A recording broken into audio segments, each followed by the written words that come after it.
Eric and I were both virgins, and he really pressured me to sleep with him, but he just wasn't going to be it. He just wasn't. I don't know. He was a good boy and handsome as the devil, but I just didn't think he was the one. So when I broke up with him, I already had Simon waiting in the wings. Now, with Simon, I had the whole thing planned out ahead of time. He didn't know beforehand that it was my first time. He figured that out as we went along. I think he was a little bit surprised. It was my present to him for good behavior.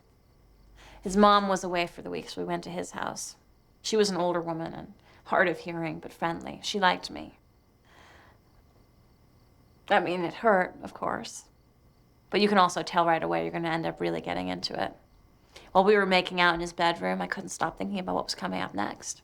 I wasn't thinking about him at all, or about us. I was just thinking about myself. Then we stopped kissing and took off the rest of our clothes and just lay there naked in front of each other, holding hands. And then he touched my breasts with the back of his fingers. And he looked at them with this look that I will never forget. It was like a baby playing with your face. It was. I don't know how else to describe it. He was barely breathing. I liked that very much. The look on that boy's face, looking at my breasts, is the best sexual memory of my life. When he started to get inside me, it was tough. I mean, it took forever. And once he stopped and he asked me if I was all right, my eyes were closed, and I said I was, and we should go on. I opened my eyes and I looked at him. He was like a complete stranger for a moment. He looked like a boy, you know, a little boy, I mean. He was already covered in these tiny little drops of sweat. He smelled a little, but I liked it. He smelled sour. And then when he got all the way in, I asked him to stop, and I tried to relax to make the pain go away. I couldn't find a comfortable position for my legs, so I kept shifting around. And then he started to move in and out slowly. And I thought, this is it. This is it. It's really happening. And it was so weird. I mean, it still hurt, but it also started to feel good. And the weirdest thing about it was that I felt like I wasn't even there at all. I mean, I was there, but I was also looking at it from the outside. You know what I mean? I don't know how to explain it. It's like when you cut yourself and you can't stop staring at the wound. It fascinates you and you pick at the scab and it hurts, but you do it anyway. It's like watching yourself bleeding. I was there watching as I did this very strange thing. And that strange feeling, having a living thing inside of you. I remember I wondered if being pregnant felt like that. After a while, he stopped again. He wanted to make sure I was all right, and I said I was. And his face was so close to mine, I could barely focus on it. I looked down and I saw the peach fuzz on my thigh, standing on end. After a while, he stopped. I could tell he was trying not to come. He was already breathing heavily through the nose. I felt a little sorry for him. I don't know why. I just did. And then, of course, he started up again and he came right away. And that was fascinating to watch. I think I even laughed a little bit. Thank God he didn't see that. And then he pulled out and my legs felt kind of cold. And we just lay there for a really long time, saying nothing, holding each other.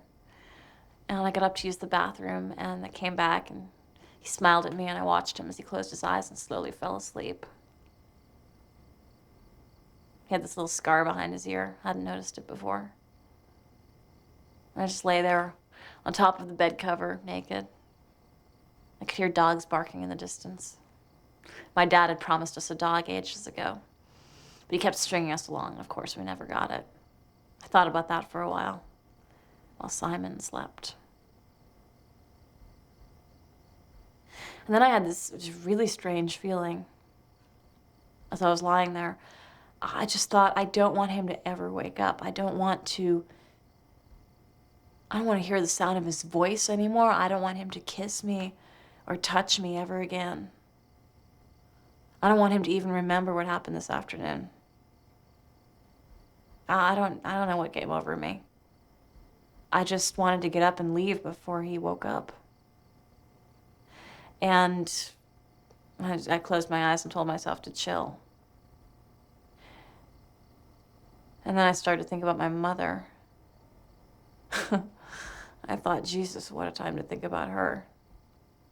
I really wanted to think about something else. And so I took a deep breath and I said, okay, just relax. And I tried not to fall asleep, but I did. I fell fast asleep. And I had this really weird dream. I dreamed that there was this dolphin, and it was out of the water, and it was drying in the sun, and its skin was about to crack. And I was looking at it from above and crying. And in the dream, I remembered that my mother had said to us when we were little that she really wanted to spend New Year's Eve of the year 2000 with us, no matter what. Of all the things that were to come, for some reason, that was the one day that she wanted to share with us more than anything else. And so in the dream, I said to her, okay, Mom, I promise. We'll be together that day no matter what.